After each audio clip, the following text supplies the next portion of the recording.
kemarin ada isu yang mengatakan bahwasanya kas daerah Kota Bukit Tinggi dalam keadaan kritis. Kalau saya hari ini diminta mengomentari kenapa pesawat terbang itu bisa terbang, Ya. saya akan berkomentar seenaknya saja. Orang nggak bisa menyalahkan saya. Tidak ada istilahnya pandai-pandailah belanja supaya terdapat sisa uang lebih banyak, itu goblok namanya itu. Iya. Sekdanya goblok itu.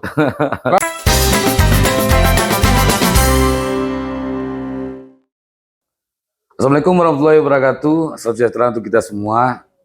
Om Swastiastu, Namo Buddhaya, salam kebajikan. Baik pemirsa Lentera Rakyat dimanapun Anda berada, pada malam hari ini seperti biasa saya host Surya Hadinata yang akan membawakan acara Kupas Manis yang tentunya kita sudah ditemani oleh seorang bintang tamu yang sudah kita hadirkan di studio. Beliau adalah Bapak Dr. Haji Martiaswanto MM Datuk Maruhun, yang juga merupakan mantan sekda dua daerah, yaitu Kabupaten Agam dan Kota Bukit Tinggi. Dengan segudang pengalaman, beliau telah mengabdi kepada negara selama 38 tahun ya Pak ya. Ya.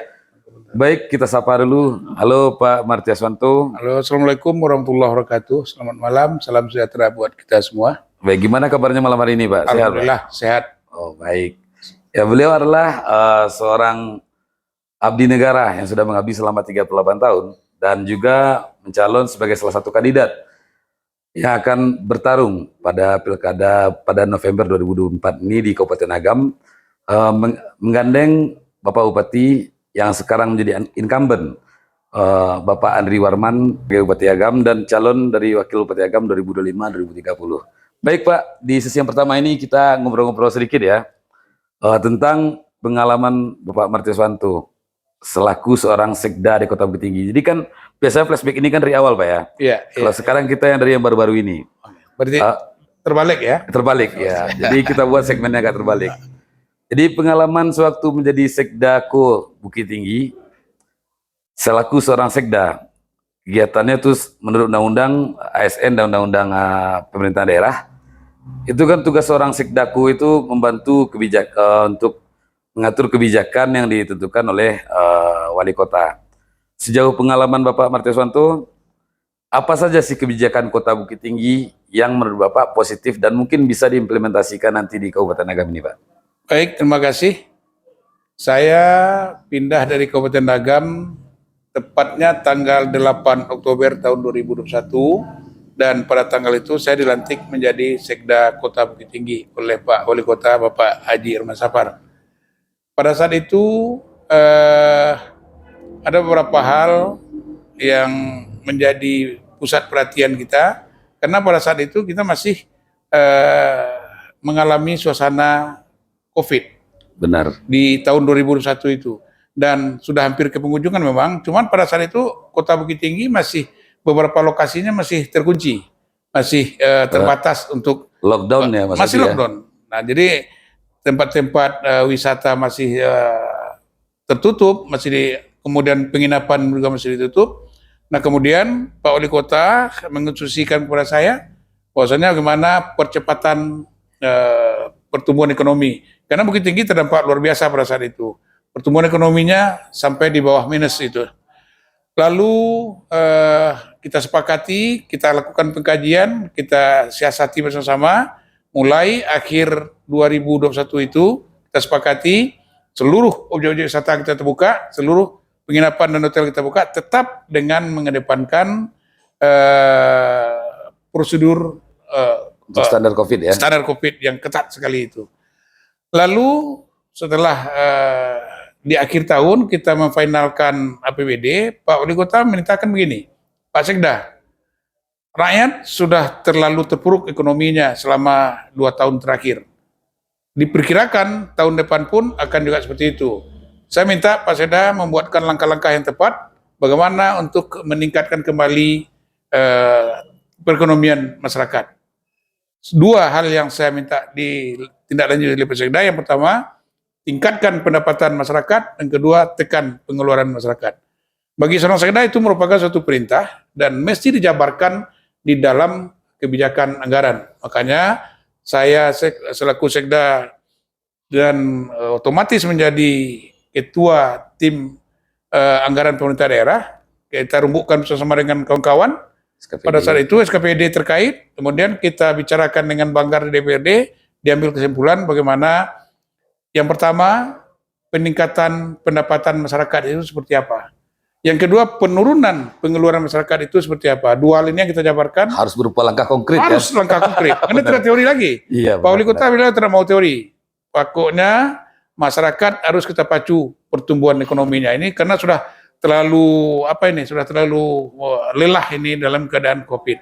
Nah, lalu ada beberapa hal pada saat itu beliau minta atasi renten. Kemudian karena masyarakat khususnya pedagang ekonomi lemah, Kecil, ya. pedagang kecil, pada saat COVID itu dia mengalami penurunan cukup drastis, maka dia akan kehabisan modal.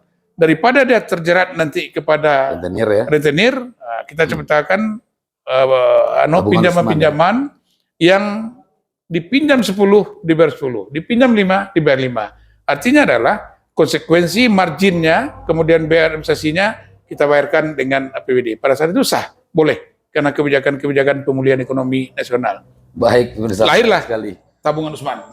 Lahirlah tabungan Usman pada saat itu. Berarti Pak Martiswan itu waktu masuk menjadi Sekdako Bukit Tinggi itu lagi keadaan krisis-krisisnya ya? Krisis. Masih kita masuk di Oktober itu langsung menyusun anggaran dalam konteks menangani yang masalah COVID itu juga. Karena tahun sebelumnya ada refocusing macam babak belur. Ternyata memang tidak gampang pemirsa untuk menjadi seorang sekda ya. Karena beliau adalah seorang pemimpin SKPD yang diamanahkan dengan tugas-tugas yang berat. Baik Pak Martiswanto, sewaktu sehabis COVID itu ya, itu kan ada berupa sebuah kebijakan tentang membayarkan uang sekolah, uang komite ya? Iya. Uang komite. Itu ide kebijakan seperti itu datang dari mana itu? Ya begini. Kita menjabarkan apa yang diperintahkan oleh pimpinan, bahwasanya kurangi pengeluaran masyarakat. Oke. Nah, satu sisi naikkan pendapatan. Kalau Bung Surya pada hari itu melihat ribut semua. Ya. Kemana nih pasar atas ini sudah centang perenang, nggak karuan-karuan segala macam. Itu disengajakan. Disengajakan ya. Sengajakan apa? Untuk menggairahkan kembali. Kita dengan Pak Wali Kota memiliki suatu komitmen. Satu saat nanti kita tata lagi setelah ekonomi ini mulai agak tumbuh. Oh, makanya nggak ada lagi istilah penggusuran ya? Tidak ada. Ya. Kita lepaskan di tahun 2022 itu kita lepaskan semua. Supaya nanti percepatan pembangunan pertumbuhan ekonominya itu membaik lagi. Baik. Banyak yang protes. Ini pasar ini gimana? Kita bukan nggak mendengar, kita sih mendengar. Cuman itu salah satunya jalan. Kalau ini diatur terus, mereka nggak akan bisa melakukan percepatan. Nah lalu kita melihat bahwasanya salah satu beban masyarakat yang cukup tinggi itu adalah ketika anak dia sekolah di SLTA, baik itu SMA maupun SMK, dia membayarkan uang komite sekolah. Rata-rata uang komite sekolah Bukit Tinggi itu 200 sampai 300. Ya, 300 juta. Nah, kita melihat, kita diskusi lagi dengan Pak Wali Kota, beliau mengatakan kalau bisa ini kita bantu, Pak Seda, ini kita bantu. Saya coba hitung-hitung, kawan-kawan, kita mampu membayarkan uang komite itu, cuman SLTA itu tidak kewenangan kita. Ya, SLTA provinsi. Itu berada pada provinsi. Benar. Nah, lalu kita ikuti mekanismenya, kita serahkan dana ini ke provinsi dalam bentuk BKK, nanti provinsi lagi yang mendistribusikannya kepada seluruh SLTA yang ada di Kota Tinggi. Baik, itu kebijakan yang saya rasa itu cukup kontroversial. Ya, terus terang aja Pak, ada beberapa isu-isu itu yang mengatakan ya kan kebijakan tersebut menguras APBD Kota Bukit Tinggi. Itu benar atau tidak itu Pak? Kalau dikatakan menguras, rasanya kurang tepat juga. Tapi menambah beban APBD Bukit Tinggi, tadinya itu program itu tidak ada, sekarang ada. Iya. Demi masyarakat ya? Demi masyarakat. Karena masyarakat pada saat itu daya belinya sangat lemah sekali. Benar. Kemudian kita hampir diikuti oleh laju inflasi yang sudah mulai gawat nggak terkontrol. Satu-satunya kita menyelamatkan masyarakat kita, bagaimana pengeluarannya kita tekan, nah, lalu pendapatannya tadi kita coba naikkan. Salah satu yang pengeluaran yang tidak bisa diandu-andu yaitu bayar uang komite. Kalau uang komite itu tidak dibayar, setiap bulan ditagih oleh guru kepada anak-anak, kan numpuk ya. Anak-anak kita kan down. Nah, kita melihat situ.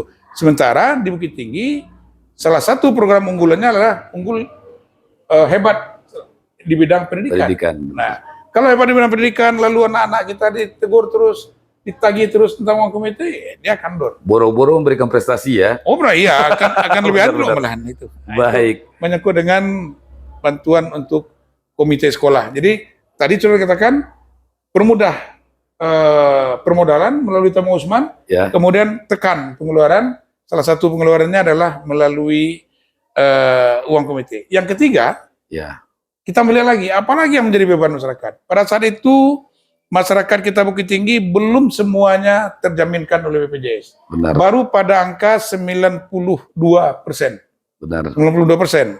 Nah, ada kendala bahwasanya kadang-kadang dia sakit, lalu dia tidak punya BPJS, Ya. nggak mau masyarakat kita, Wah, itu luar walaupun biasa beban itu. jam 2, jam 3 malam dia bebas nelpon sekda, nelpon Pak Wali Kota, Pak gimana ini, kami nak mampu ini. Nah, kita lihat lagi, gimana langkah kita? Kita pelajari, Ya. lalu kita diskusikan lagi, kita hitung lagi, Ya. lalu kita ambil kesimpulan, saya lapor ke Pak Wali, ini salah satu kita mengurangi lagi beban. Apa itu sekda? Kita bayarkan uang untuk berobat masyarakat seluruhnya. Saya setuju. Langsung Pak Wali kita setuju, atur dan buatkan mekanisme peraturannya. Siap. Artinya kita lunasi kekurangan BPJS tadi Ya. mencapai angka tertentu sehingga Bukit Tinggi itu dia memperoleh prestasi UHC dan untuk semua warga Kota Bukit Tinggi sudah bebas untuk biaya berobat. Baik. Mantap Nah, sekali. ini 3 tadi yang diambil dalam langkah darurat ekonomi pada saat itu. Ya, ada hal menarik tadi yang saya kutip dari pembicaraan Bapak Martiswanto tadi ya, tentang tabungan Usman. Ya, Itu kebijakan untuk nol bunga bagi masyarakat mikro, kecil dan menengah itu atau untuk UMKM. Itu sudah jalan berapa persen itu Pak selama tahun 2002 ya kalau salah dibuat ya? iya, iya. 2022 sampai tahun 2024 nih. Sebetulnya 0% itu tanggungan dari masyarakat. Masyarakat ya, Yang marginnya tetap ada. tetap ada. Karena dari aturan perbankan dia harus memungut itu. Itu yang harus ditutupi. Cuman kita ya. diberi kebebasan dalam rangka pemulihan ekonomi nasional (PEN). Baik. Salah satunya kita bisa memberikan garansi atau bunga Benar. atau margin tadi. Lalu kita bayarkan, kita totalkan semua dengan bank perkreditan rakyat kita seluruh pembiayaan sama margin mencapai 19%. 19% inilah yang kita tanggung dengan dana APBD kita. Itu maksimal pinjamannya berapa itu? Ada yang sampai 20 Sampai 20. juta. Baik. Nah, biasa. keuntungannya mereka itu punya tabungan dulu. Ya, Lalu dia meminjam dan seluruh peserta itu setiap hari dijemput oleh petugas dari ke Bank tempat-tempat mereka dagang gitu ya. iya. Makanya tidak ada yang macet. Ya, Dan kita diawas terus oleh lembaga perbankan. Iya, Diawas OJK, setiap ya. hari kita diawasi itu. Ini. Insya Allah tidak ada yang menunggak.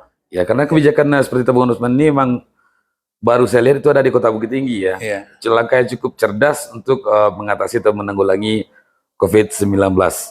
Dan waktu selama 3 tahun jadi sekda nih Pak, itu kebijakan terberat yang mungkin pernah Pak Martiswanto selaku sekda tanggulangi ya kan? Itu kebijakan yang mana Pak? Saya rasa selama 3 tahun ini nggak ada yang terberat. Nggak ada terberat ya? Nah, nggak ada yang terberat karena dia rutinitas saja. Oke. Cuman kadang-kadang pandangan orang-orang tertentu yang memperberat-perberat. Oke. Nah, Ya. saya pikir itu saja. Nah, terakhir muncul beberapa kasus yang di bypass. Ya. Saya melihat ini memang perlu suatu kebijakan yang sampai ke nasional. Contoh, ada beberapa spot yang pembayarannya ditunda, Ya. tertunda, dibatalkan. Kita dari Pemda tidak bisa membayarkan dengan APBD. Benar-benar. Lebih tinggi. Sementara tanah masyarakat sudah terambil. Ya. Nah, kita sudah bersurat sebetulnya ke BPN. Boleh nggak kami bayarkan? Ya. Kita tawarkan malahan kita dengan APBD kita. Lalu bagaimana? Belum. Pak Ridwan? BPN mengatakan itu tidak kewenangan Pemko. Nah, inilah salah satunya yang Saya pikir ke depan perlu mendapat didiskusikan lagi bagaimana ini bisa teratasi dengan baik.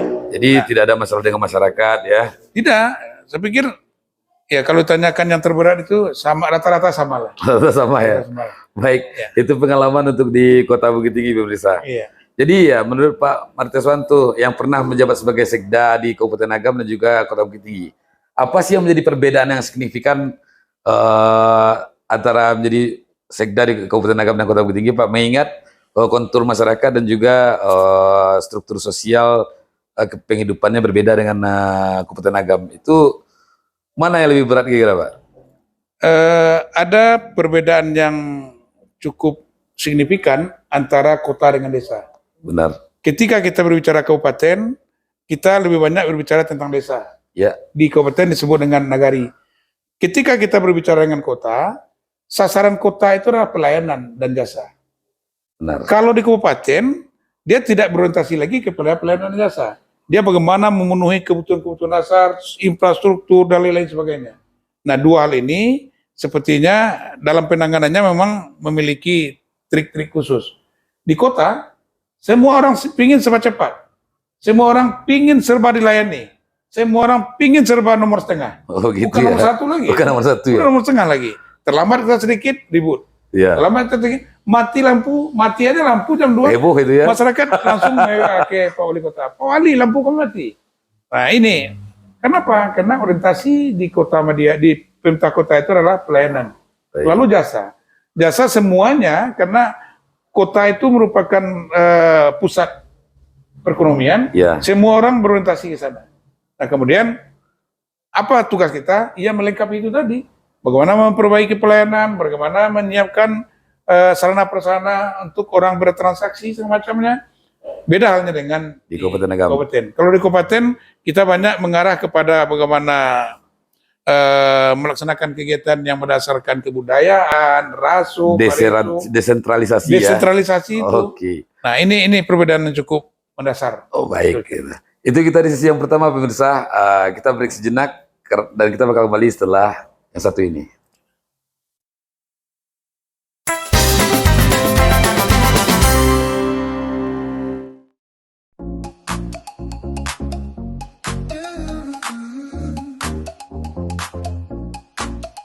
Andri Warman Marteswanto, Bupati dan Wakil Bupati pilihan kita.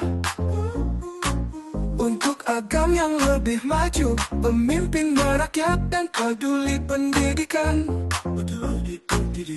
AWRMW pilihan kita. AWRMW untuk semua. AWRMW Bupati kita. Rakyat bahagia, masyarakat sejahtera.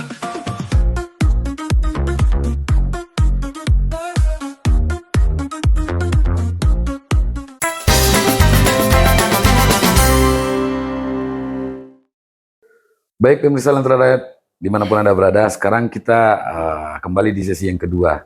Masih bersama dengan Bapak Marteswanto atau Maruhun yang akan mengikuti pertarungan dalam kontestasi Pilkada Agam 2024 ini. Dan kita lanjutkan saja untuk berbincang bersama beliau. Baik Pak, sebagai calon wakil bupati dari Bapak Andri Warman, itu apa saja yang menjadi program prioritas yang mungkin bisa untuk mendukung visi dan misi beliau sebagai calon bupati 2025-2030, Pak? Baik, Kabupaten Agam itu merupakan salah satu daerah atau kabupaten yang terlengkap di Sumatera Barat. Agam punya sungai, Agam punya laut, Agam punya danau, Agam punya gunung. Iya benar, kalau pikir benar ya. Iya. Artinya Agam itu terbentang dari dataran rendah ke Dataran tinggi ya. mungkin sekitar 50 cm malahan di atas permukaan laut sampai sekian ribu Terus bukan lagi. meter di Ya. atas permukaan laut. Nah, Agam yang beragam itu atau yang beraneka ragam itu sebetulnya juga merupakan potensi yang bisa dikembangkan. Bagaimana kebijakan kita di Agam bagian ke barat, pesisir, Ya. bagaimana kebijakan kita di Agam bagian tengah, bagaimana kebijakan kita di Agam bagian timur yang rata-rata Daerah pegunungan ya. dataran Dataran tinggi, tinggi. dataran pegunungan. Lalu untuk itu kita akan memetakan terlebih dulu apa yang menjadi keunggulan-keunggulan dari potensi-potensi tadi. Nah, kita melihat di situ bahwasanya yang pertama sektor kelautan, perikanan. Nah, bagaimana kita memberdayakan para nelayan kita yang biasanya nelayan dapat hari ini, hilang hari ini, dapat hari ini, habis hari ini. Bagaimana kita memudahkan mereka untuk melakukan pekerjaannya sebagai nelayan tangkap. Ya. Nah, kemudian bagaimana memanage keuangan mereka dan bagaimana memudahkan juga dengan membantu memberikan melakukan pemberdayaan kepada mereka, terutama juga dengan memberikan bantuan-bantuan sarana-sarana dan prasarana tangkap mereka di laut. Ya. Nah, itu. Kemudian kita juga punya dataran tinggi yang notabene adalah daerah-daerah subur di sekitar Gunung Merapi. Ya. Apakah itu untuk pertanian, perkebunan, hortikultura, dan lain-lain sebagainya. Nah, masalahnya hari ini adalah bagaimana kita mengalihkan pola pertanian masyarakat kita dari pertanian tradisional ke pertanian yang modern lah, dalam tanda petik. Ya. Kemudian biasanya masyarakat kita, kalau dia akan turun ke sawah, dia sudah mikirkan biaya beli pupuknya berapa. Iya. Lalu berapa ya? Ini yang akan kita coba merubahnya, dan itu sebetulnya saya semenjak saya jadi camat dulu itu sudah mendapat perhatian saya. Bagaimana petani ini jangan tergantung ke pupuk-pupuk kimia juga terus. Kita mulai dengan bagaimana kita beralih ke pertanian organik. Pertanian organik merupakan suatu pekerjaan yang menambah pekerjaan. Nah, pekerjaan yang menambah pekerjaan. Pekerjaan yang menambah pekerjaan. Kenapa? Karena kalau petani mau setelah dia panen, dia langsung bikin pupuk, dia langsung proses pupuk organiknya. Setelah dia akan menanam lagi, pupuk sudah tersedia ya. Sebetulnya. Beda halnya dengan pupuk kimia. Kalau kita tanya, Pak, Bu, kemana besok? Kami mau pupuk rencana Pak. Loh, pupuknya mana? Ntar pagi kita mampir di warung, kita beli dulu pupuknya. Beli dulu ya? Ya, beli dulu. Artinya mereka tidak melakukan perbuatan tambahan, hanya pergi ke warung beli. Persoalannya sekarang ketersediaan pupuk itu juga tidak konstan. Iya, benar. Jadi kita melihat salah satu yang perlu kita tumbuh kembangkan kebijakan kami dengan Pak Andri Warman nanti adalah bagaimana kita mensupport petani-petani organik ini. Dulu sudah pernah kita coba, kita berikan imbalan, kita berikan subsidi kepada petani-petani organik dengan membelikan, menganggarkan sejumlah anggaran untuk memberikan penghargaan kepada mereka produk organiknya. Itu yang pertama. Yang kedua, dengan beraneka ragam tadi, potensi wisata di Kabupaten Agam itu sungguh luar biasa. Benar. 3 tahun saya bertugas di Bukit Tinggi, saya melihat bahwasanya ketika orang datang ke Bukit Tinggi, ketika orang datang ke Ngarai, sebetulnya yang dimiliki oleh Bukit Tinggi hanya tempat orang berpijak melihat ke Ngarai. Iya. Karena di bawah itu sudah Agam. Udah Agam itu ya. benar. Tapi tempat dia berdiri itu adalah wilayah administrasi Bukit Tinggi. Nah, kita melihat potensi-potensi itu banyak sekali, luar biasa sekali. Nah, ini akan kita coba mengembangkan lebih lanjut lagi. Nah, kita punya Puncak Lawang, kita punya Lawang Part, kita punya Tarusan. Tapi Tarusannya memang unik. Dia akan berisi air hujan ya. Kapan dia mau. Iya. Sepanas-panasnya musim, sepanas-panasnya hari, kalau dia air akan datang, dia akan datang sendiri. Iya. Terus sebaliknya, kalau dia mau kering sendiri aja. Iya. Musim hujan lebat pun dia akan kering. Jadi itu adalah objek wisata yang betul-betul tergantung kepada Allah SWT kapan besar airnya. Menarik Pak, saya kutip tadi kalau untuk di bidang pariwisata Pak ya. Selama jadi warga Agam itu saya kan sering juga untuk keliling-keliling di Kabupaten Agam ya. Iya. Ada beberapa pariwisata yang mungkin ya kesannya terabaikan beberapa tahun ini. Seperti ada di Simaraso ya kan. Terus juga ada air terjun Langkui Tinggi yang ada di Malala itu. Itu kira-kira nanti seandainya ya kan Anda terpilih jadi wakil bupati dan bupati Agam untuk tahun 2025, ada nggak sentuhan-sentuhan prioritas untuk memperbaiki atau memperbagus lokasi-lokasi wisata yang ada di Kabupaten Agam, Pak? Jadi begini, baik di Agam maupun di Bukit Tinggi, salah satu persoalan bagi pemerintah adalah objek. Objek ya? Objek wisata itu sendiri. Karena ini menyangkut dengan tanah, Iya. menyangkut dengan kepemilikan. Oh, di sana masalahnya. Manakala objek itu merupakan hak milik pemerintah, kita gampang. Iya. Mau dibangun seperti apa, mau dipola seperti apa, kita kan gampang sekali. Oh iya. Tapi ketika objek itu masih berstatus milik masyarakat, apakah itu layak, apakah itu pribadi, Di sana sulitnya ya. kadang-kadang ini yang sering menjadikan Kendala ya. kendala. Kenapa? Karena masyarakat tidak serta-merta mau diajak berkompromi untuk Ya. membangun objek tersebut. Lalu yang kedua, Hmm. di satu sisi kita punya ketentuan penganggaran. Anggaran kita bisa ditempatkan manakala itu menjadi milik kita, Iya. milik jelas. Kita bangun apa? Bangun fisik di situ, tanah siapa punya? Nah, beda lagi. Iya. Kadang-kadang masyarakat lama akan terdapat kesepakatan seperti itu. Nah, langkah kita ke depan sebetulnya sudah ada, Pok Darwis sudah ada. Iya. Nah, kita mengharapkan Pok Darwis ini dia dapat bersatu dengan masyarakat setempat, Ya. terutama dengan pemilik lahan saja sudah. Artinya ketika Pok Darwis sudah mengelola itu dengan baik, baru kita masuk dari sisi Berarti pemerintah. sudah ada program unggulan atau prioritas yang akan Anda pakai untuk hal-hal seperti itu ya? Sudah. Kita sudah mempunyai perencanaan, beberapa spot yang sudah kita lihat, beberapa spot yang sudah kita tinjau, ini sangat potensi sekali untuk dikembangkan. Di mananya itu kira-kira, Pak? Ya, seperti yang dikatakan Melalak tadi, Ya. kemudian ada di Pelupua, air terjun 7 tingkat, segala macam. Oh iya. Dari segi beberapa objek seperti itu, ada beberapa ngalau yang bisa kita eksploitasi lebih lanjut. Nah, kemudian ada beberapa panorama, tapi kembali seperti contohnya Embun Pagi. Iya. Embun Pagi itu betapa terkenalnya Embun Pagi. Iya. Benar. Tapi karena itu tidak milik pemerintah, ya kita agak tersendat-sendat juga. Ada beberapa kendala itu ya, seperti tanah ulayat masyarakat tadi Ya. ya.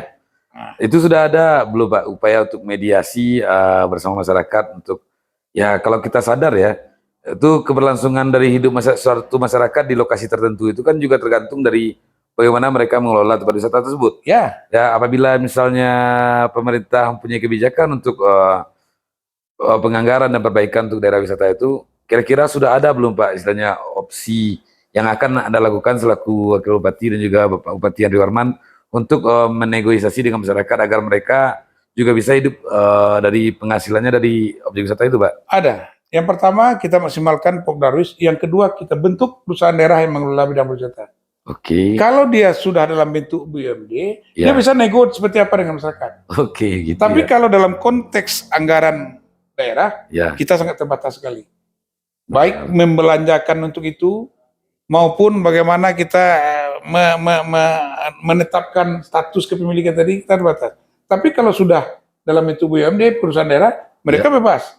Ada bisa mereka B2B.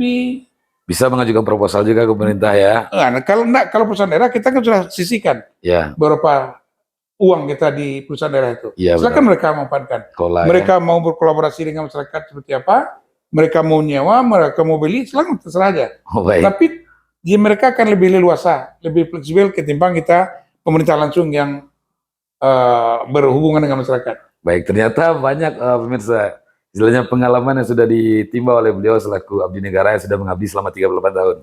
Dan ada beberapa hal menarik juga yang kemarin saya lihat waktu deklarasi Pak ya. Itu ada beberapa sentuhan terkait pendidikan dan juga kesehatan. Itu kira-kira idenya untuk program prioritas itu dari mana itu Pak? Begini, Mas Surya, Bukit Tinggi itu tempat bercokolnya beberapa sekolah yang menjadi idaman Oke. oleh orang tidak saja di Bukit Tinggi, Di seputaran. termasuk orang Agam. Iya. Nah, ketika masyarakat Kabupaten Agam bersekolah di Bukit Tinggi, di SLTA, sebutlah SMA, SMK, Ya. mereka belum bayar uang komitenya entah 1 bulan atau 2 bulan, ditagih oleh guru. Ya. Sementara kawan satu kelas dia yang notabene orang Bukit Tinggi, Ya. Nggak bayar. pernah, Iya. saya pernah ketemu, Bapak kan orang Agam, ya, Iya. kenapa nak? Nggak kasihan Bapak sama kami. Pernah kayak gitu ya. Kok orang Bukit Tinggi Bapak perjuangkan bisa gratis. Kalau kami gimana? Saya bilang, nak, saya tidak lagi di Kabupaten Agam bekerja. Saya sekarang Bukit Tinggi. Saya tidak bisa masuk ke hal yang seperti itu. Ini kebijakan di Kota Bukit Tinggi diperuntukkan khusus Masyarakat untuk Bukit Tinggi. masyarakat Bukit Oh Tinggi. begitu ya. saya lihat mereka agak sabak mukanya itu, seperti menangis. Di situ saya berpikir, setelah saya mulai niat permintaan dan niat saya untuk maju, saya pikir itu, oh kalau ini saya kedengaran keingat dari siswa itu. Iya. Karena itu terus saya coba diskusi, saya diskusi dengan pimpinan saya yang lebih tinggi, Pak Wali Kota. Pak Wali, Ya. kalau saya mau jadi agam, saya akan replikasi program ini ke Kementerian Agama. Oh bagus. Makanya saya melihat ya supaya mereka juga merasa sama lah. Ya. Kita coba nanti di Kabupaten Agam, siswa ini juga kita berikan fasilitas untuk uang komite. Meskipun mereka sekolah ke Bukit Tinggi ya. Belum. Nah, ini kita main di Agam dulu. Di Agam dulu, Yang oke. pertama.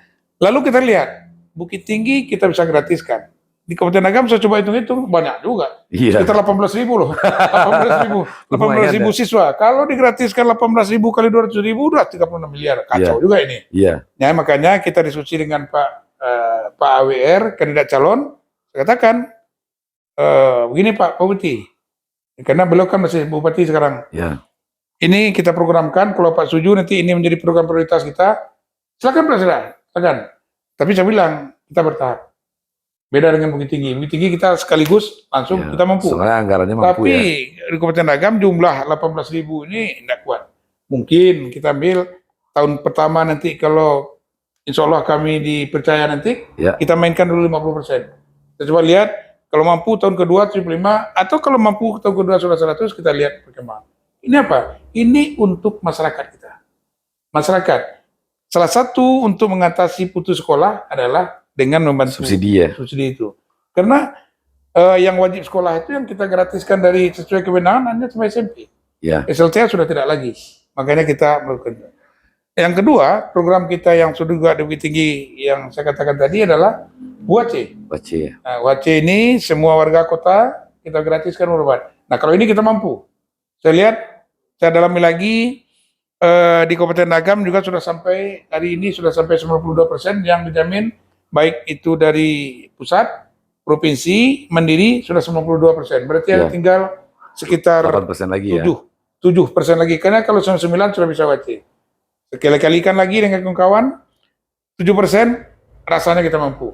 Oke. Makanya kita coba, tahun pertama itu kita mainkan berobat gratis, seperti di Bukit Yang ada di Tinggi. Bukit Tinggi ya. Jadi tidak lagi BPJS-nya mati, BPJS-nya belum diurus, ada Iya, lagi. iya. Pokoknya seluruh warga Agam berobat gratis. Baik. Nah ini salah itu yang akan kita coba transformasikan dari Kota Bukit Tinggi ke Kabupaten Agam. Jadi ya, jadi pengalaman jadi apa ya? Itu Bapak jadi sekda waktu di Kabupaten Agam itu berapa lama? 5 tahun. 5 tahun. 5 tahun. Di Bukit Tinggi 3 tahun ya. Iya. Jadi itu kalau boleh saya tahu Pak, ini agak privat aja, mana yang lebih berat Pak? Beda-beda. Beda-beda ya? Menghadapi orang yang berlandaskan situasi desa Ya, dengan berlandaskan situasi kota beda-beda. beda-beda ya. Nah, kalau dikatakan mungkin ada beberapa hal yang agak berat di desa, di kabupaten, Ya, begitu juga di kota. Tapi sekali lagi saya katakan, di kota karena dia berorientasi pelayanan jasa, semua serba freeze, cepat Oke. maunya. Hari ini diminta, hari ini selesai. Hari ini diminta, hari ini selesai. begitu. Nah ya. ini. Yang kedua, di kota barang dan jasa ini Hmm, harus terwujud tersedia. dengan nyata. Ya, Nah ini dia. Tapi kalau di kabupaten, bagaimana kita mencapai suatu tujuan itu dengan ya kita lihat bagaimana budayanya, bagaimana situasinya, kita masih bisa. Karena PR yang terbanyak di desa itu rata-rata adalah itu tadi, pemenuhan sarana prasarana itu. ya benar. Bagaimana jalannya, bagaimana sarana pendidikannya, bagaimana sarana perekonomiannya, pasar dan lain-lain. Kabupaten Agam itu 16 kecamatan loh. Ya, Penduduknya sekarang lebih dari 500.000. Nah ini penduduk terbesar setelah Kota Padang. ya, Luas terbesar ini di Sumatera Barat. Jadi 16 kecamatan, 90-an nagari hari ini. ya, Dan itu semuanya sekarang menuju kepada suatu situasi yang berpacu-pacu di antara mereka itu. Dan menuju ke kemajuan yang cukup signifikan. Dan Ya. terakhir saya lihat, Kabupaten Agam itu di dalam evaluasi penyelenggaraan pemerintah daerah, ranking 3 di Sumatera Barat. Luar biasa loh. ya benar. Suatu kabupaten bisa mencapai ranking 3 itu luar biasa. Ya, Luar biasa. Ini penilaian pusat, ya, bukan penilaian siapa-siapa. Saya sering berdebat Yang kadang orang mengatakan agam tidak ada kemajuan dari siapa agam tidak maju. Iya, iya. Kalau itu penilaiannya objektif Iya. dan indikatornya banyak sekali. Nah itu saya melihatnya seperti itu. Baik. Ya. Jadi saya kutip tadi beberapa hal yang Bapak sampaikan, ya masalah agrikultur dan juga masalah ekonomi.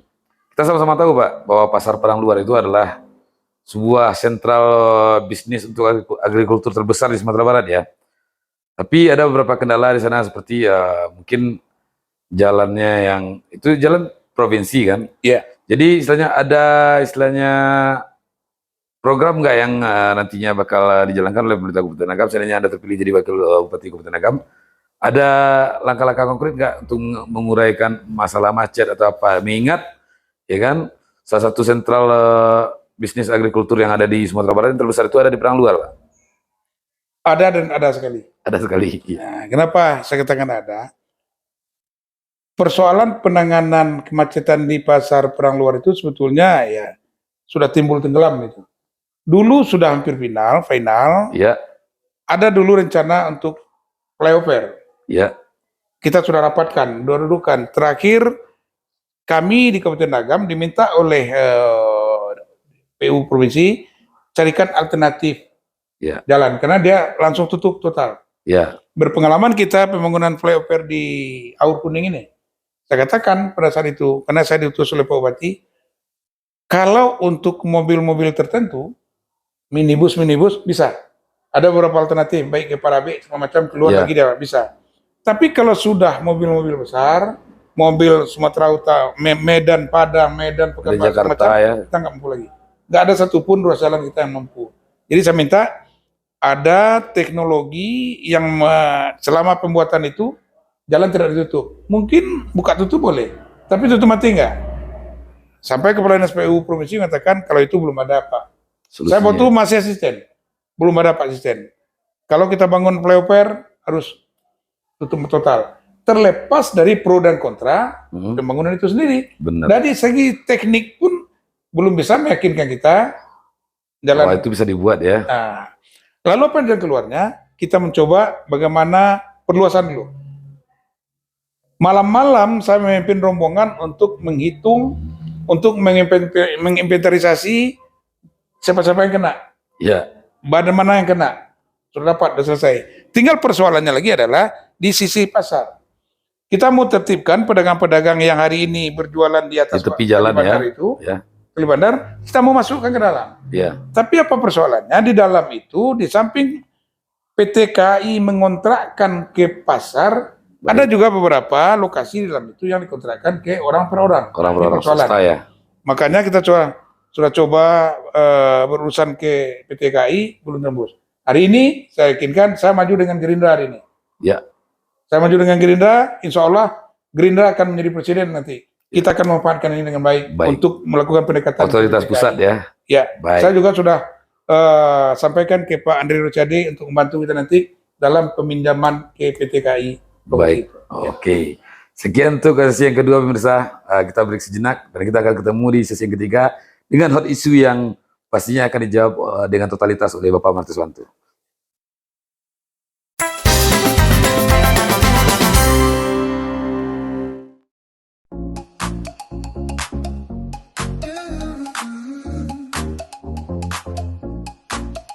Andri Warman Martiswanto, Bupati dan Wakil Bupati pilihan kita. Untuk Agam yang lebih maju, pemimpin merakyat dan peduli pendidikan. AWRMW pilihan kita. AWRMW untuk semua. AWRMW Bupati kita. Rakyat bahagia, masyarakat sejahtera.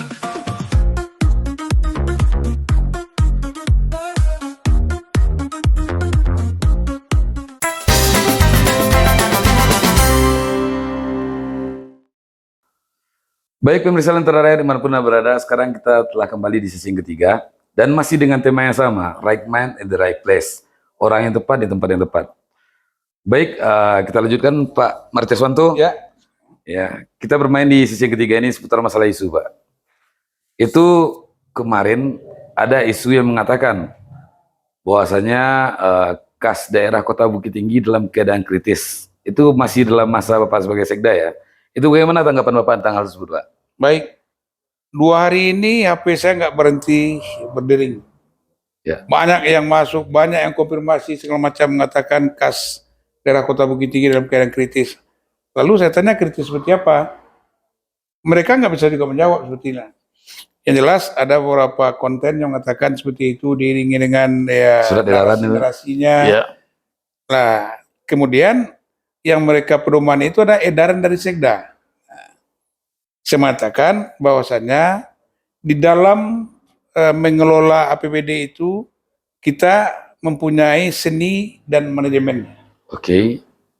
Yang kita katakan, yang mereka katakan kritis itu, saya nggak tahu juga kritis seperti apa. Karena tahapan daripada APBD itu setelah kita tetapkan APBD, kita akan mengevaluasi. Ya. Lalu APBD itu sebelum ditetapkan, kita berdasarkan ada beberapa estimasi pendapatan, estimasi belanja. Pendapatan itu ada yang dari PAD, ada yang dari transfer pusat ke daerah. Ya. Jadi tidak mutlak hanya PAD. Lalu ketika kita memperkirakan memprokes pendapatan-pendapatan dari pusat, ada dana bagi hasil dari provinsi, tidak semua prokes kita itu berhasil. Oke. Di tengah perjalanan ada perubahan-perubahan yang signifikan dari pusat, umpamanya tadinya dijanjikan dana transfer ke daerah sebegini menjadi sebegini.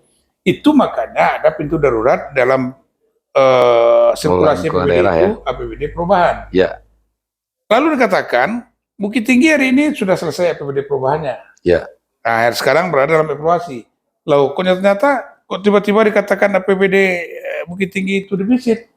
Saya yakin sekali kalau saya hari ini diminta mengomentari kenapa pesawat terbang itu bisa terbang, saya akan berkomentar seenaknya saja. Orang nggak bisa menyalahkan saya. Karena saya tidak punya ahli tentang itu.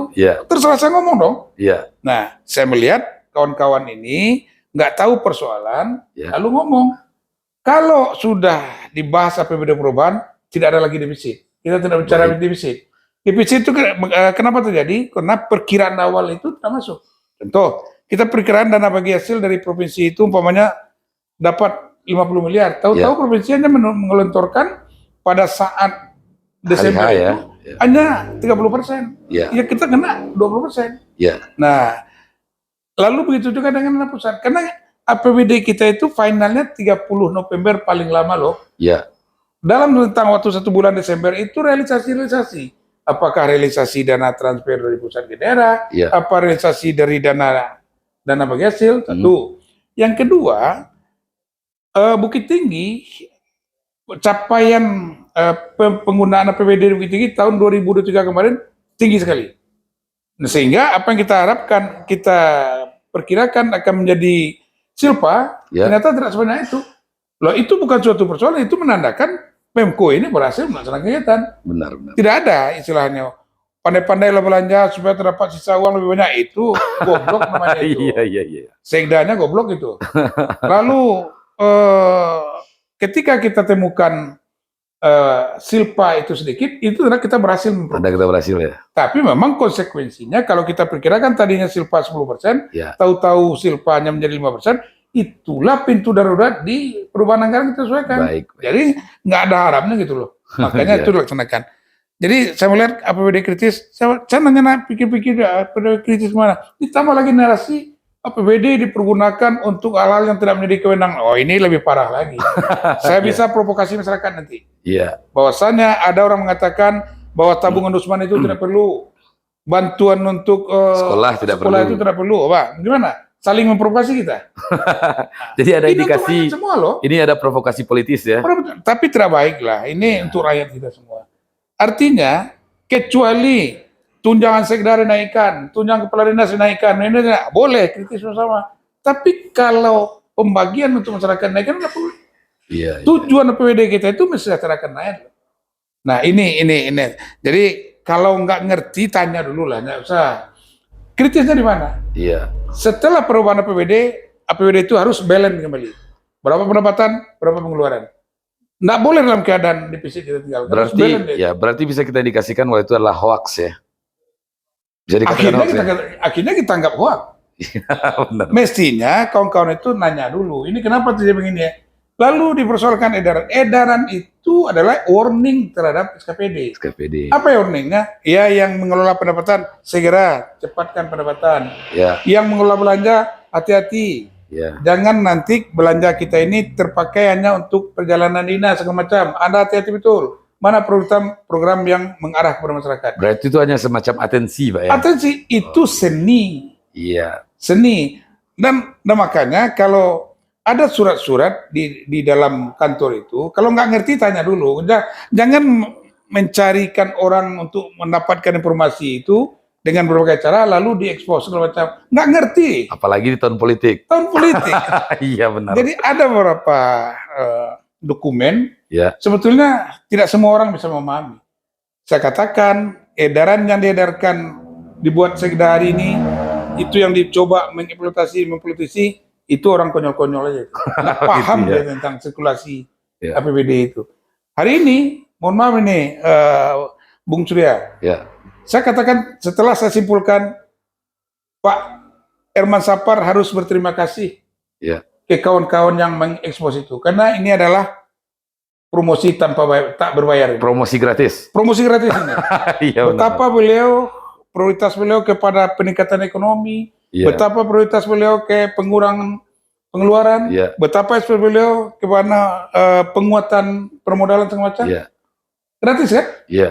Artinya kalau kita anggap itu pihak lawan sendiri loh yang promosikan Pak Irman Sapar. Terima kasih. Pak Wali harus minta terima kasih lah kepada orang. Begitu ya. Baik. Ya, lalu bagaimana tanggapan Bapak tentang beberapa statement negatif seperti ya kita tidak sebutkan nama orang ya. Iya. Seperti ya masa Bang Wako tuh kayak di TikTok masa iya panggilan Bang Wako itu kalau menurut Pak Sekda itu seperti apa itu? Saya rasa begini. Pemerintah itu harus menyampaikan apa yang dibuat dia ke masyarakat. Ya.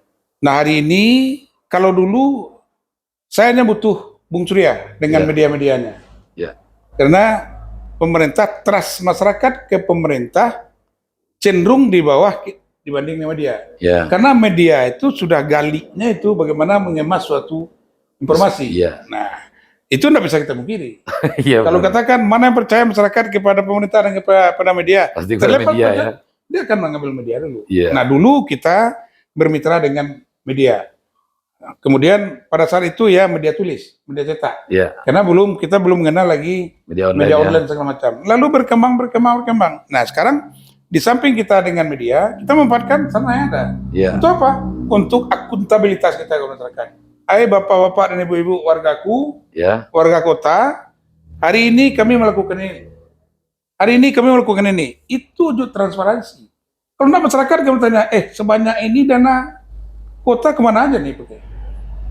Jangan-jangan dibagi-bagi aja oleh Pak Wali Kota, dibagi oleh Pak Sekda, dibagi oleh ini. Itu Berbahaya itu dana negara itu. berbahaya. Makanya Pak Wako, beliau men-share segala itu kan udah transparansi. Iya. Bisa mau dikatakan kampanye, mau dikatakan Di itu TikTok mau urusan lain. apa terserah ya. Itu tanggung jawab beliau menyampaikan kepada masyarakat. Saya sudah berbuat ini loh. Ya. Tinggal kita mengkritik lagi. Oh Bang Wako, katakan mau panggil abang, tapi nggak ada ketentuan harus dipaksa. Iya, iya. Itu juga saya pikir dapat pembahasan lebih lanjut ya. Persoalannya adalah ketika pemerintah itu sudah transparan menyampaikan ke masyarakat, tinggal masyarakat menilai benar apa enggak. Iya. Dibutuhkan nih apa? Kalau sekira tidak dibutuhkan, sampaikan dalam musrembang nanti. Iya. Pak Wali, menurut kami itu sudah cukup sampai di sini. Kami pinginnya ini. Iya. Nah, itu feedback yang ditimbulkan oleh masyarakat. Ada wadahnya ya. Ada wadahnya. Dalam musrenbang. Gitu Iya, jadi mohon maaf ini Bu Surya. Ya. Hari ini media tidak satu-satunya Iya. media cetak, karena ada juga beberapa konten yang bisa Ya, dipakai media oleh- sosial ya. media sosial juga bisa dipergunakan tanpa meninggalkan kawan-kawan dari Media. pers dan Oke. media. Ini yang saya mungkin ini positif sekali. Iya. Efektif sekali rasanya. Jadi masyarakat tahu, oh ini yang dikerjakan oleh pemerintah kota, ini yang dikerjakan, ini yang dikerjakan. Nah contoh, dulu kita selalu mengatakan, maaf Bapak dan Ibu, jalan Anda, kenyamanan Anda terganggu, kami sedang memperbaiki Drainase. misalnya. drainase. Kalaupun tiap hari kita dia masyarakat tahu loh. Ya. Oh ini makanya ditutup, ini makanya ditutup. Saya pikir ini suatu hal yang sangat Jadi terhadap isu-isu yang dikatakan tadi wali kota begini, wali kota. Menurut emak saya itu memang mesti seperti itu. Iya. Sekali lagi ini wujud transparansi. Nah, saya menilai kalau ini tidak disampaikan ke masyarakat, jangan masyarakat bertanya-tanya. Terkecoh ya. Sabanyak tuh pitih kamasri belanjuan. Nah ini, jadi kita ekspor terus. Tahun ini program kita ini ya. Tahun ini program kita ini. Itu sudah ada sosialisasi dengan beberapa media cetak juga ya? Sudah, Oke. sudah ada. Baik, tadi kita membahas masalah isu di Kota Bukit Tinggi. Sekarang kita masalahnya di Kabupaten Agam ya. Itu ada berkembang informasi Pak, sebuah isu ya kan, bahwasanya target pencapaian dan realisasi dari baik itu dinamakan visi dan misi untuk Bapak Bupati kita yang masih incumbent ya. Itu kemarin ada yang bilang tidak tercapai, ada yang bilang tidak sampai. Itu kalau menurut Bapak selaku calon wakil bupati Kabupaten Agam, ya seperti apa Pak? Saya melihat masa kepemimpinan Bupati, Wali Kota, Gubernur dari produk pemilihan 2020-2021 kemarin itu hampir rata-rata mengalami yang sama. Karena begini, janji-janji, program-program yang dijanjikan oleh calon kepala daerah sewaktu kampanye, bagi yang terpilih, salah satunya, nanti dituangkan di dalam RPJMD. Ya. Perda pertama yang ditandatangani oleh kepala daerah terpilih adalah perda tentang RPJMD. RPJMD itu merupakan suatu perencanaan yang dikemas untuk 5 tahun. Iya. Nah, dapat kita bayangkan 5 tahun. Iya. Sementara kepala daerah yang terpilih 2021 kemarin hanya sampai 3,5 tahun. Jadi kalau ada mengatakan tidak tercapai, saya katakan menjawab memang harus tidak tercapai. Memang Kenapa? harusnya seperti Saya itu. dua loh. Ya. Di Kabupaten Agam saya tinggalkan perda tentang RPJMD sudah hampir selesai. Saya pindah. Saya begitu masuk di Bukit Tinggi, saya menuntaskan perda RPJMD pada saat itu. Artinya adalah janji-janji Pak Bupati Agam, janji kepala daerah lain dituangkan ke dalam RPJMD tadi dibagi 5 tahun. Rencana bangunan jangka panjangnya. Lalu dikatakan tidak tercapai. Makanya seperti yang saya katakan tadi, memang belum tercapai karena didesain untuk 5 tahun. Baru jalan 3,5 tahun. Berarti harus sebenarnya 1,5 tahun lagi ya? 1,5 tahun lagi dalam penjabaran visi misi tadi, janji-janji tadi. Nah, itu mengatakan.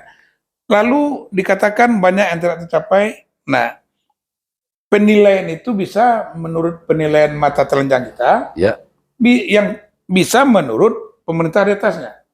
Penilaian terhadap suatu daerah kabupaten kota itu dinilai oleh provinsi dan pusat dengan beberapa indikator. Bukan orang-orang tertentu ya? Oh ya, bukan saja itu ada indikatornya. Setidaknya untuk penilaian ada diukur setiap tahun itu capaian indikator makro.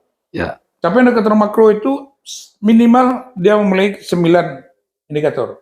Nah, untuk Kabupaten Agam setelah saya baca, saya tertarik juga karena saya mau masuk ke Agam lagi, mau pulang lagi nih. Karena saya menyusun sebelum pindah dulu begini-begini. Apa sih yang belum sampai? Ingin lagi saya melihatnya. Oh, dipelajari lagi ya? Dipelajari lagi. Apakah saya salah membuat dulu? Sehingga orang ribut dari ini?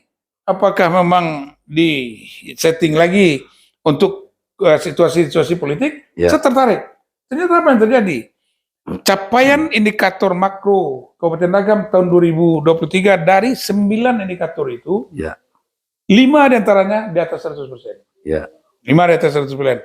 Kemudian di atas ada 3 di atas 95%. Hanya 1 yang 86%. Begitu. Artinya kan kita ambil totalitas, ambil rata-rata berapa persen itu semua. Dengan demikian terbantahkan isu bahwasanya Agam itu tidak berkembang. Agam itu macet, Agam itu mandet. Terbantahkan itu. Ini penilaian yang berkonsekuensi DID loh. Jadi bukan sembarang menilai aja pemerintah pusat itu. Konsekuensinya dia akan memberikan dana. Bisa sedikit dijabarkan Pak biar masyarakat tahu Nah, contoh, apa aja menjadi indikator itu? Yang pertama lajuan pertumbuhan PDRB per kapita. Ini pendapatan per kapita masyarakat. Ya.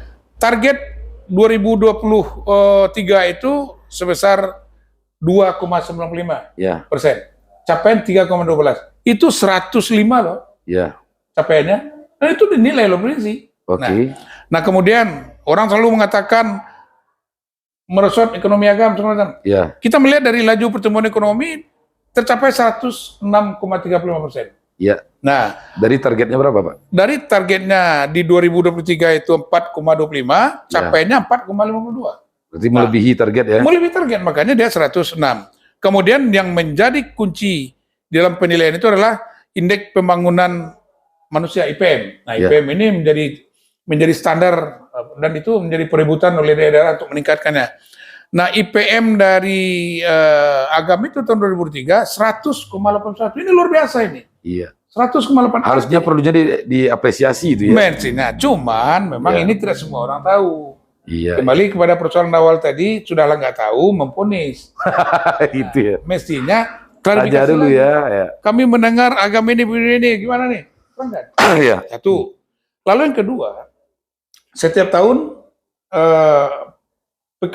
pelaksanaan usaha pemerintahan itu dievaluasi. Ya. Evaluasi penyelenggaraan pemerintahan. Ya. Tahun 2023, agama itu hebat loh. Peringkat 3 di Sumatera Barat. Nah, dengan demikian, secara akademis, Ya. secara kepemerintahan, Ya. tidak bisa kita katakan agama itu mandet, agama itu merosot, agama itu tidak maju. Apa dasar kita mengatakan? Iya. Saya Ada selalu, indikatornya ya. saya sudah beberapa waktu ini, setelah saya pensiun, saya udah full lapangan, saya tanya, oh Pak Bupatinya gagal. Saya tanya gagalnya di mana? Nggak tahu lagi. Iya. Oh, itu jalan enak aja Pak Bupati ini dari Simpang Gudang itu sampai ke Perang Luar, digoncang-goncang mobil, enak aja tidurnya. Lalu persoalannya apa? Kenapa kok nggak diperbaiki? Nggak boleh. Karena kalau Karena diperbaiki itu bukan kewenangan kabupaten. kabupaten ya. Itu kewenangan provinsi. Nggak boleh kita menganggarkan. Justru kalau dianggarkan itu ini penjara tenangannya ya. Lalu dicoba membenturkan saya. Iya. Membenturkan saya dengan Pak Andri Warman, membenturkan Pak Indra Satri dengan Pak Andri Warman. Selama kepemimpinan Pak Indra Satri kok mulus-mulus saja. Sebetulnya sama. Ada sampai seperti itu ya? Ada, cuman pada saat Pak Indra Satri dan saya dulu, Ya. Agam itu salah satu daerah yang dilalui oleh TDS. Iya. Tour de Segara. Ya. Mulai dari Tiku masuk ke Kelok-Kelok dan sampai ke Baso. Iya. Perbatasan. Pada saat itu kita larang pun orang memperbaiki jalan, pasti akan diperbaiki juga. Iya. Nggak perlu kita minta. Karena itu mata internasional menyorot Mata ya. internasional. Nah, Iya. Pak Bupati, Pak Indra Satri, beliau mau berhenti juga mengatakan kepada saya, Pak Sekda akan mengalami masa sulit. Kenapa Pak? TDS nggak ada lagi kena COVID. Nggak ada lagi. Tolong nanti pandai-pandai mengemas, memberikan informasi kepada masyarakat. Ya, Begitu Pak Indra Satri memberikan arahan kepada saya pada saat itu. Biar tidak menjadi bola liar seperti sekarang ya. Jangan menjadi bola liar. Oke. Nah, lalu kita katakan, ya itulah kondisinya. Kemarin lagi, sewaktu jalan Selayang runtuh, Iya. orang masuk ke Malala, ribut lagi orangnya. Ngapain aja ke Bupati? Mau diapain oleh Bupati? Iya, Itu sebenarnya kewenangan jalan gubernur provinsi loh. ya. Iya. Kewenangan gubernur. Ada yang mengatakan udah hancur, jadi memang hancur lah. Karena kelasnya itu bukan kelas Tronton. Iya. Kelasnya itu bukan kelas 20 sampai 40 ton. Iya. Kelasnya itu kelas jalan provinsi. Kelas provinsi terbatas.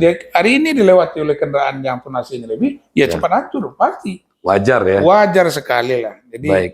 nah kemudian ada lagi mengatakan, Pak Bupati ini pergi kondangan saja, saksi nikah saja segala macam. Saya katakan itu tugas Bupati.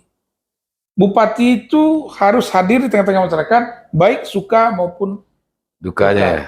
Nah lalu apalagi Sulang? Nggak juga bisa mengatakan gagalnya di mana. Nah makanya saya katakan menilai suatu daerah itu tidak bisa hanya dengan kemauan dan mata telanjang. Ada indikator-indikator yang mesti kita lihat. Karena itu daerah itu dinilai terus setiap tahun. Harus ada perbandingannya. Karena Kan? hasil penilaian itu berdampak nanti kepada dana insentif daerah, kemudian DAK, Menjadi evaluasi ya. Menjadi evaluasi. Jadi nggak gampang-gampang gitu. Jadi, Ini kondisi itu. Iya. Ada hal menarik tadi yang saya kutip dari pembicaraan yang barusan, Pak. Ya tentang istilahnya hot issue ini berkembang. Menurut Pak Martiswanto itu ada kemungkinan itu isu itu dikembangkan untuk menjatuhkan salah satu kandidat misalnya. Kalau saya melihat semakin masifnya hari ini Ya, dan kemana-mana itu indikasi ini ke sana saya deteksi ada. ada. Tapi hati-hati.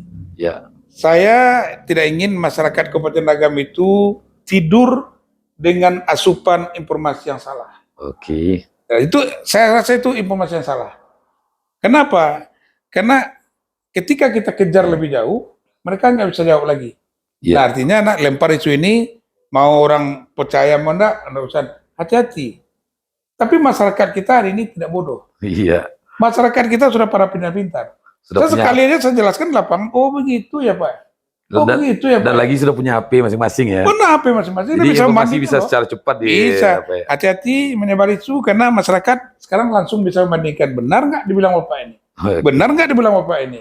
Baik Pak. Nah, Terlepas dari masalah dua isu hangat yang sudah kita bahas tadi ya kan. Tentunya Anda mempunyai program prioritas yang akan disampaikan kepada masyarakat. Itu apa saja kira-kira Pak?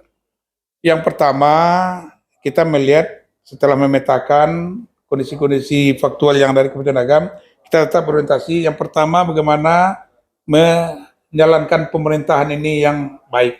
Ya, Yang pertama adalah di bidang pemerintahan. ya, Yang kedua tetap kita bagaimana mengangkat ekonomi kerakyatan ini melalui peningkatan kapasitas ekonomi UMKM kita, ya, kemudian pedagang-pedagang kecil, dan kemudian sumber-sumber pendapatan yang lain yang bisa dieksploitasi oleh masyarakat kita. Yang ketiga tetap kita berorientasi di bidang pertanian, bagaimana mekanisasi pertanian, bagaimana orientasi pertanian kita pertanian organik, plus dengan pola agenda hayati-nya nanti. Kemudian bagaimana memberikan insentif kepada petani-petani yang organik tadi, karena tanpa insentif mereka agak berat rasanya. ya, Jadi tahap awal kita upayakan loh. Dulu sewaktu saya camat, saya aktifkan ini, luar biasa loh. sudah pernah Saya dicoba ya. berhasil Ya. mencapai produksi pada panen ketika organik itu 1 hektar kita bisa mencapai 8 sampai 9 ton. Untuk di wilayah mana itu Pak? Di Ampengke. Sampai angke. Sehingga pada saat itu Pak Joni sebagai kepala dinas berkelakar kepada Pak Bupati, Pak Bupati, camat saya ini, camat orang kampung saya ini angkat jadi kepala dinas pertanian. Sampai begitu dulu loh. Tapi itu kan Iya, hobi. iya, Saya, orang tua saya bertani kedua-duanya. Iya, Saya melihat terjadi pemusnahan, pemutusan mata rantai di pertanian, kita main semprot, kita main pestisida segala macam, Ya. justru membunuh. iya, Orang tua-tua kita dulu terjadi wereng, terjadi pianggang di sawah, Ya. cukup si kumpai, si karau, si tawa, si dingin, kasih air di apa? Di tempat-tempat alami semua ya. itu nggak akan membunuh. Ya. Tapi wujud kita menyatukan diri kepada Allah SWT, Ya. ya Allah, bebaskan kami dari Hama. serangga-serangga, Iya, hama-hama yang akan merusak tanaman kami. Ya. Jangan bunuh mereka, biarkan mereka hidup, tapi tidak mengganggu pada kami. Inti Ya. agenda hayati itu organik dan agenda hayati Ya. sana. Lalu bagaimana kita mengangkat lagi pariwisata kita, mengeksploitasi pariwisata seperti yang kami sampaikan tadi, Ya. memberdayakan pokdarwis, kemudian menciptakan nanti suatu badan usaha milik daerah Ya. yang beraktivitas nanti atau berorientasi kepada pengembangan Lokasi wisata. pariwisata di Kabupaten Agam ini. Oke, Nah kemudian persoalan pendidikan dan kesehatan itu masih menjadi prioritas utama kita. baik. Bagaimana peningkatan pendidikan ini? Hari ini saya lihat peningkatan pendidikan di Kabupaten Agam cukup luar biasa. Iya, Betapa hari ini beasiswa terhadap itu meningkat terus, ya, dan malahan kita juga akan menambah lagi. Kalau beasiswa yang sudah dijalankan di Kabupaten Agam saya lihat cukup bagus. Saya tinggalkan juga dulu beasiswa. Kalau beasiswa kan ada ketentuannya. ya, Kemudian bantuan biaya hidup ya, untuk pelajar kita yang berprestasi. ya, Nah ini juga sudah jalan, ini akan kita tingkatkan lagi. Dan yang paling menonjol di sini bagaimana kepemimpinan Pak AWR sampai hari ini, bagaimana memperbanyak terus memberikan support kepada guru-guru yang non PNS. non PNS Karena ya. mereka itu Untuk juga kadang-kadang diserahkan gitu ya. iya, iya. Nah ini luar biasa dan dampaknya terhadap hasil pendidikan juga sangat-sangat signifikan untuk kemajuan pendidikan. Untuk mengejar prestasi ya. Iya, universitas. Baik. Jadi beberapa hal ini yang akan kita coba angkat, Ya, kemudian kita gabungkan nanti dengan potensi-potensi lain, sehingga nanti Agam ini akan kita bagi klaster-klasternya, Ya. mana klaster pantai, Ya. mana klaster dataran tinggi, mana klaster tengah dan lain-lain. Ini semua menunjang pembangunan secara keseluruhan di Kabupaten Agam. Baik. Oke, karena kita udah sampai di penghujung acara, Pak. Ada nggak sedikit pesan-pesan kepada masyarakat terhadap isu-isu yang terjadi di Kota Bukit Tinggi atau Kabupaten Agam, Pak? Silakan. Kepada seluruh masyarakat, khususnya masyarakat Kabupaten Agam, ada beberapa hal yang ingin saya sampaikan pada bagian akhir ini. Yang pertama, saat ini kita berada dalam suasana tahun politik. Hari ini kita menunggu penetapan calon tanggal 22 nanti, kemudian dilanjutkan tanggal 25 sudah mulai kampanye. Lalu sebetulnya kampanye itu adalah memperkenalkan diri dan memperkenalkan program-program. Nah, bisa saja dalam suasana kampanye itu akan timbul informasi-informasi tentang kandidat-kandidat yang ada dari beberapa orang, dari beberapa oknum. Untuk itu kami mengimbau kepada seluruh masyarakat Kabupaten Agam agar cerdas untuk memilih, cerdas untuk memilah, cerdas untuk menyaring informasi-informasi yang beredar. Baik informasi-informasi tentang individu calon maupun informasi-informasi tentang program-program dari kandidat itu sendiri. Yang kedua, tetap kita menjaga silaturahmi di antara sama masyarakat, karena di Agam ini merusaknya sebentar, memperbaikinya sulit. Orang Agam bukan penendam. Orang Agam tidak penendam, tapi ketika dia terkena, lama akan hilangnya. Untuk itu, mari sama-sama kita jaga suasana yang kondusif ini. Makanya kita melihat semenjak berlakunya pemilihan secara langsung ini, Pak Aristo Munandar melaksanakan kepemimpinan Kabupaten Agam 2 periode stabil. Pak Indra Catri 2 periode stabil. Dan insya Allah Pak AWR juga nanti akan 2 periode untuk menjaga stabilitas ini.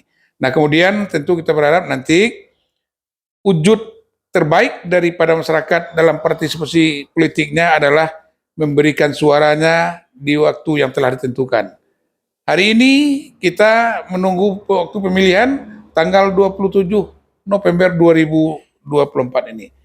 Datang ke TPS, ajak seluruh warga, ajak seluruh sanak-sanak kita datang ke TPS, memberikan hak suaranya kepada calon yang diinginkan untuk memimpin Agam 5 tahun yang akan datang. Semoga Allah SWT tetap melindungi kita dan menjaga daerah kita dari hal-hal atau bahaya-bahaya yang tidak kita inginkan sama sekali. Demikian, Assalamualaikum warahmatullahi wabarakatuh. Baik, itu pembicaraan kita dengan Bapak Martiaswanto, salah satu seorang calon kandidat yang akan bertarung di Pilkada Agam 2024. Dan banyak maaf bila ada salah-salah kata. Terima kasih atas segenap perhatian. Dan sampai ketemu dalam acara Kupas Manis selanjutnya. Kami Lentera Rakyat Official selalu berani tegas mengungkap fakta. Assalamualaikum warahmatullahi wabarakatuh. Waalaikumsalam.